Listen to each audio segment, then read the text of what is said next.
పిల్లలు కావాలనే మీ కలను నెరవేర్చుకోండి. మొదటి కన్సల్టేషన్, మొదటి స్కానింగ్ ఉచితం. వివరాల కొరకు హెగ్డే ఫెర్టిలిటీని సంప్రదించండి. నమస్తే, నేను విజయ్. చైనాలో కొత్తగా వెలుగు చూసినటువంటి హెచ్ఎంపీవీ వైరస్. ఈ వైరస్ ఎంతటి ప్రమాదాన్ని కలిగిస్తుంది? నిజంగా ఇది మన దేశానికి వస్తే, అంటే ఇక్కడ మనుషులకు సోకితే ఎలాంటి ప్రమాదం ఉండబోతుంది? దీని లక్షణాలేంటి? దాని నుంచి తప్పించుకోవాలంటే ఎలాంటి జాగ్రత్తలు తీసుకోవాలి? దీని గురించి మాట్లాడడానికి మనతో పాటు స్టూడియోలో ఉన్నారు ప్రముఖ సీనియర్ ఫిజిషియన్ కిరణ్ గారు. సార్ నమస్తే సార్. నమస్కారం సార్, ఇప్పుడు కోవిడ్-19కి సంబంధించినటువంటి ఆ ఛాయలు ఇంకా కూడా మనం మర్చిపోలేదు. ఆ పాండమిక్ సిచ్యువేషన్ గురించి ఆలోచిస్తేనే అందరికి ఒక టెర్రర్. కానీ అలాంటి లక్షణాలనే కలిగి ఉన్నటువంటి హెచ్ఎంపీవీ వైరస్ ఇప్పుడు వస్తుందనే టెన్షన్ ఉంది. ఇది ఎంతవరకు కరెక్ట్ అంటారు? ఇన్ఫ్లుయెన్జా వైరస్ అంటే ఒక జలుబు, వైరల్ న్యూమోనియా, సాధారణమైన జలుబు, సాధారణమైన వైరస్ వల్ల వచ్చే జలుబు అనేది వస్తూనే ఉంటుంది సార్. ఇంత ముందు ఉండింది, ఇప్పుడు ఉండింది.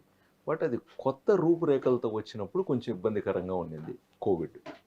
వాస్తవంగా కోవిడ్లో చాలామంది ఇబ్బంది పడ్డారు, మనం చూసాం. చాలా మనం అవలేలుగా దాంట్లో నుంచి బయటపడ్డాం. ఓకే, డ్యామేజ్ జరిగింది. But if you see otherwise majority are survivors. Damage అయింది కూడా కొంతమందికి కొన్ని కారణాల వల్ల. ఇప్పుడు ఇక్కడ కూడా మనం చూస్తున్నది కొత్తగా వచ్చిన జబ్బో రోగమో కాదు, ఒక ఇన్ఫ్లుయెన్జా వైరస్.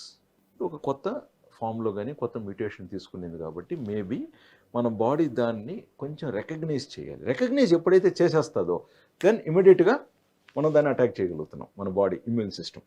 అది వెరీ ఇంపార్టెంట్. ఇప్పుడు అద్దవు పులి, రెండోసారి కూడా అద్దవు పులి, మూడోసారి నిజంగా పులి వచ్చింది.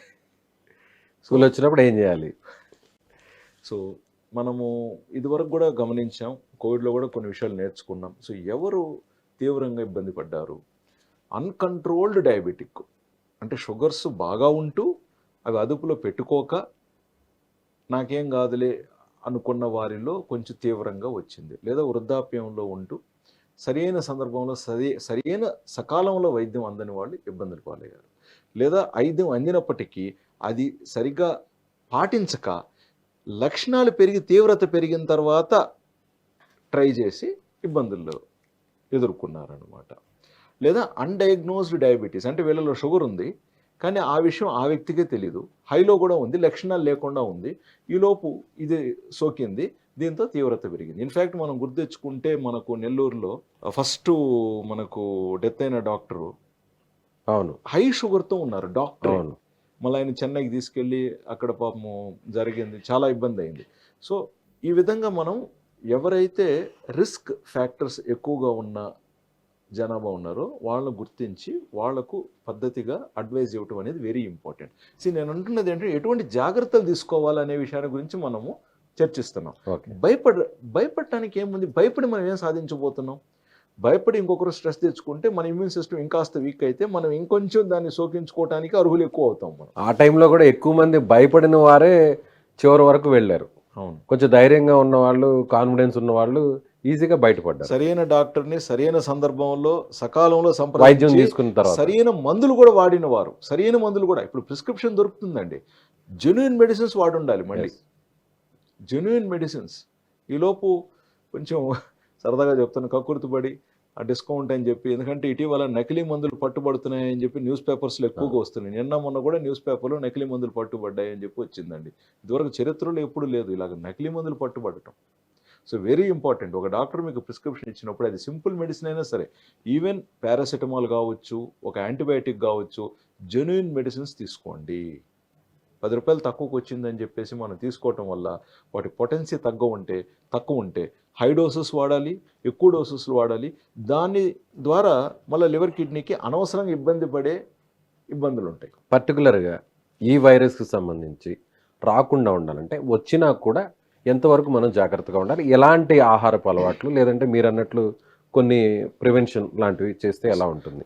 రాకుండా ఆపలేం. ఇది సునామీ లాగా వచ్చిందంటే వస్తుంది, తగులుతుంది. ఈవెన్ కోవిడ్ కూడా మనం ఎన్నో జాగ్రత్తలు తీసుకున్నాం, బట్ ఎక్కడ ఆపగలిగాం?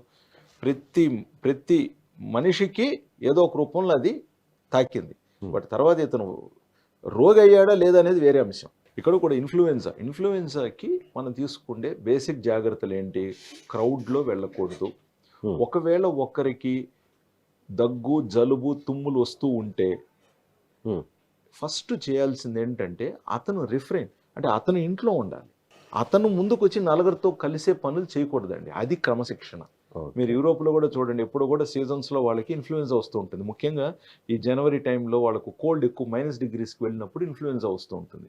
ఇమీడియట్గా వాళ్ళు దానికి క్వారంటైన్ విధించి 14 రోజులు ఆ వ్యక్తిని బయటకు రాకూడదని చెప్పటం, లేదా చిన్న స్కూల్స్లో అయితే పిల్లలకు ఒక 10-20 రోజులు బడి క్లోజ్ చేసేస్తారు. ఎందుకు అనవసరంగా పిల్లల నుంచి పిల్లలకి, వాళ్ళ నుంచి వాళ్ళ పేరెంట్స్కి సోకుతుందని చెప్పి చాలా జాగ్రత్తలు తీసుకుంటారు. సో ఫస్ట్ ఎవరైతే కొంచెం జలుబు, దగ్గు, జ్వరంతో ఉంటారో వీలైతే మీరు ఇంటి దగ్గర నుంచి వర్క్ చేయటం కానీ, లేదా మీరు కొంచెం నలుగురితో కలవకుండా ఉండటానికి జాగ్రత్తలు తీసుకోండి. అలా ఎన్ని రోజుల పాటు? జనరల్గా 1 వీక్లో ఇన్ఫ్లుయెన్జా తగ్గిపోతుంది. వాళ్ళు డాక్టర్ని సంప్రదిస్తారు, మెడిసిన్స్ తీసుకుంటారు, బాగా అయిపోతుంది. సో మీరు ఎలా నివారించాలి? సో క్రౌడ్స్లోకి ఎక్కువ వెళ్ళకూడదు. రెండోది, కోల్డ్గా ఉండే ఐటమ్స్ దయచేసి అవాయిడ్ చేయండి. ఎందుకంటే మీరు చూసుంటారు, చల్లగా మనం కానీ కూల్ డ్రింకో చల్లటి నీరు తీసుకుంటే సడన్గా కూడా మనకు వెంటనే చేంజ్ అయిపోతుంది, ఇష్యూస్ వచ్చేటి. సో అటువంటి ప్రయోగాలు చేయకండి. వామ్ వాటర్ తీసుకోండి, జాగ్రత్తగా ఉండండి. సాల్ట్ వాటర్ గార్గిలింగ్ కూడా ప్రివెంటివ్గా తీసుకోవటానికి నేను చెప్తున్నా పాయింట్స్. అదేవిధంగా ఎవరైతే షుగర్ పేషెంట్స్ ఉన్నారో దయచేసి మీ షుగర్స్ని పూర్తి స్థాయిలో మంచి మందులు మీ డాక్టర్ చెప్పినట్టుగా వాడి షుగర్స్ని కంట్రోల్లో పెట్టుకోండి. కొంతమందికి ఇన్సులిన్ అవసరం ఉంటుందండి, కొంతమందికి దయచేసి వారు ఆ ఇన్సులిన్ ఏదైతే వారి డాక్టర్ ఇచ్చుంటారో అది వాడి షుగర్ కంట్రోల్లో పెట్టుకోండి. మీ ఇమ్యూన్ సిస్టమ్ స్ట్రాంగ్గా పెట్టుకోండి. ఇంకా పోగా వైటమిన్ బి డెఫిషియన్సీ ఉన్నవారు దయచేసి కావాల్సిన దానికి సప్లిమెంట్ డాక్టర్ చెప్పినట్టుగా తీసుకొని చూసుకోగలరు. అదేవిధంగా వైటమిన్ డి డెఫిషియన్సీ ఉన్నా కూడా దాన్ని కరెక్షన్ చేయటం ముఖ్యం. అండ్ ముఖ్యంగా ఎవరైతే వైటమిన్ సి ప్రాపర్గా లభించట్లేదో దయచేసి వారు, వైటమిన్ సి అనేది మనకు చాలా ఇంపార్టెంట్, ఇమ్యూన్ సిస్టమ్ని కాపాడేది వైటమిన్ సి. సో వాళ్ళు ఫ్రెష్ వెజిటబుల్స్ కానీ, మనం కొంచెం లెమన్ జ్యూస్ తీసుకోవటం కానీ, ఆమ్లా తీసుకోవటం కానీ ఇట్లాంటివి కూడా ప్రయత్నించండి. ఒకవేళ డాక్టర్ మీకు వైటమిన్ సి ట్యాబ్లెట్ ప్రిస్క్రైబ్ చేస్తే మీరు హ్యాపీగా తీసుకోవచ్చు.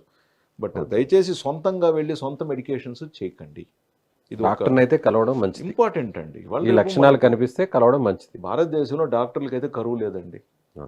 అండ్ భారతదేశం డాక్టర్స్ ప్రపంచంలోనే మేధావులు అన్న విషయం అందరికీ తెలిసిందే. మీరు అమెరికాలో తీసుకోండి, ఆస్ట్రేలియా తీసుకోండి, మన ఇండియన్ డాక్టర్సే డామినేటింగ్. సో కాబట్టి కొన్ని విషయాలలో మనం సరైన దారిలో వెళ్ళటం మంచిది. ఇంకా పోగా వృద్ధాప్యంలో ఉన్నవారు, గతంలో ఎవరికన్నా ఆస్తమా ఇష్యూస్ ఉన్నవారు, లేదా గతంలో కోవిడ్లో కొంచెం ఇబ్బందికరంగా కోలుకున్నవారు కొంచెం ప్రత్యేకమైన జాగ్రత్తలు తీసుకుంటూ ముందస్తుగా అవసరం ఉంటే డాక్టర్ని కన్సల్ట్ అవ్వటం కానీ, వాటెవర్ ప్రికాషన్స్ తీసుకోవటం. చిన్నపిల్లల్లో ఆస్తమా ఉన్న పిల్లలు, సో వీళ్ళు. ఇంకొకటి ఏంటంటే నేను చెప్పేది మీకు కొంచెం హాస్యంగా ఉంటుంది. ఊబకాయంతో ఉన్న ప్రతి ఒక్కరు, అది చిన్నపిల్లలు కావచ్చు, పెద్దోళ్ళు కావచ్చు, బరువు ఎక్కువగా ఉన్నవారు కూడా జాగ్రత్తలు తీసుకోవాలి. ఎందుకంటే వెయిట్ ఎక్కువగా ఉన్నప్పుడు మనకు ఫ్యాటే మనకు ఒక ఇన్ఫ్లమేటరీ కండిషన్ క్రియేట్ చేస్తూ ఉంటుంది. సో జాగ్రత్త అంటే ఇప్పటికిప్పుడు మనం బరువు అయితే తగ్గించుకోవాలి. బట్ స్టిల్ నిద్ర మంచిగా ఉండటం, ఈ విషయం అందరికీ మళ్ళీ. ఎందుకంటే నిద్ర మానేసి మనము అది వర్క్ కావచ్చు లేదా విలాసం కావచ్చు, ఇమ్యూనిటీ తగ్గిపోతుంది. అది వర్క్ కావచ్చు, ఎంటర్టైన్మెంట్లో కావచ్చు. మీరు నిద్రని కానీ ఇబ్బంది అంటే నిద్ర సరిపోలేదు అనుకోండి, ఇమ్యూనిటీ తగ్గిపోతుంది. కాబట్టి నిద్ర వెరీ ఇంపార్టెంట్. ప్లస్ ఓవర్గా స్క్రీన్కి అడిక్ట్ అవ్వకండి. మనం ఎక్కువగా ఉదయము, సాయంత్రము అవసరానికి మించి స్క్రీన్కి అడిక్ట్ అయినా కూడా ఇమ్యూన్ సిస్టమ్ డౌన్ అవుతుందండి. Mobiles, anything, TV. అవును, ఇప్పుడు చాలామంది మన దగ్గరికి వచ్చేవాళ్ళు, సార్ నాకు స్ట్రెస్ ఎక్కువ, సార్ నాకు వర్క్ ఎక్కువ సార్ అంటారు. చూడండి, వర్క్ అనేది దేవుడు ఇచ్చింది మనకి. పని లేకపోతే మనం బతుకులేం. ఆ పనిని సమర్థవంతంగా చేసుకోవాలి. తర్వాత రెస్ట్ తీసుకోవటానికి కూడా టైం ఉంది. కొంత విశ్రాంతి తీసుకొని మళ్ళీ మన పనిలో మనం నిమగ్నం అవ్వచ్చు. ఎగ్జాక్ట్లీ, విశ్రాంతి టయానికి విశ్రాంతికి తీసుకోవాలి కదా. మన విశ్రాంతి టైంలో కూడా మళ్ళీ మనము ఎంగేజ్ అయితే ఎలాగ చెప్పండి. ఇప్పుడు సిస్టమ్ ముందు కూర్చొని కంప్యూటర్తో వర్క్ చేసేవాళ్ళు చేసినంతసేపు దాన్ని చేస్తారు. ఖాళీ టైంలో కూడా, విశ్రాంతి టైంలో కూడా, బ్రేక్ టైంలో కూడా మళ్ళీ మొబైల్స్ చూస్తుంటారు. అది రాంగ్ అంటాను. ఇప్పుడు నేనున్నాను డాక్టర్, పేషెంట్ చూసిన తర్వాత మళ్ళీ ఫోన్ చూశారు అనుకోండి, పర్వాలే, సరదాగా చెప్తున్నా. బట్ ఎవరైతే సిస్టంలోనే వర్క్ చేస్తూ ఉంటారో మీకు విశ్రాంతి టైం దొరికినప్పుడు మీరు ప్రకృతి వైపు వెళ్ళండి. మళ్ళీ మీరు స్క్రీన్లో ప్రకృతిని ఎతికితే మాత్రం కుదరదు. ఓకేనా? ఇంటర్నెట్లో ప్రకృతి దొరకదండి, అది మీరు గుర్తుపెట్టుకోండి. ప్రకృతి సో స్ట్రెస్ లేకుండా ఉండాలి, మంచిగా నిద్రపోవాలి, కరెక్ట్ టైంకి ఫుడ్ తీసుకోవాలి, సి విటమిన్, బి విటమిన్ ఉన్న ఫుడ్ తీసుకుంటే మంచిది. మంచిది అవసరమైతే దీర్ఘకాలిక వ్యాధులు ఉంటే, ముఖ్యంగా డయాబెటీస్ ఉన్నవారు డాక్టర్ని కన్సల్ట్ అవ్వడం ఇంకా మంచిది. కంట్రోల్. ఎలాంటి లక్షణాలు ఉంటాయి? అగైన్ కామన్ లక్షణాలు అండి. మామూలుగా జలుబు వచ్చినప్పుడు ఎలాగైతే మనకు ఉంటుందో, లైట్ గా దగ్గు రావటం కానీ, సోర్ థ్రోట్ గా కానీ, లైట్ గా హెడ్ ఏక్ కానీ, లైట్ గా బాడీ పెయిన్స్ కానీ, ఇలాంటివి ఉంటాయి అన్నమాట. సో ఫీవర్ ఫీవర్, లైట్ గా ఫీవర్ ఉండటం కామన్ కోవిడ్ లక్షణాలే. జలుబు లక్షణాలు. కోవిడ్ పేరు వద్దు, మనం ఓకే, ఆ పేరు చెప్తే మళ్ళీ భయపడతారు. భయభ్రాంతులకు గురి చేయటం మన లక్ష్యం కాదు. జనరల్ గా జలుబు వస్తే ఎలాంటి లక్షణాలు ఉంటాయి, సేమ్ టు సేమ్ ఉంటాయి అన్నమాట. Okay sir. సో కాబట్టి అది మనం ప్రస్తుతానికి దాని మీద మనకు పెద్దగా ఇంకా ప్రోటోకాల్స్ ఏం లేవు కాబట్టి మనము ఉన్నవి లేనివన్నీ చెప్పి జనాలు కన్ఫ్యూజ్ చేయకూడదు. నిజాయితీగానే మనకు ఉన్న విషయం ఉన్నట్టుగా తీసుకోవటం అనేది చాలా ఇంపార్టెంట్. సో నిద్రాహారాలు టయానికి మితంగా ఏదైతే కరెక్ట్గా ఉంటాయో ఇవన్నీ సరిగ్గా పాటిస్తూ ఆరోగ్యంగా ఉండటం చాలా important. Right sir, thank you so much.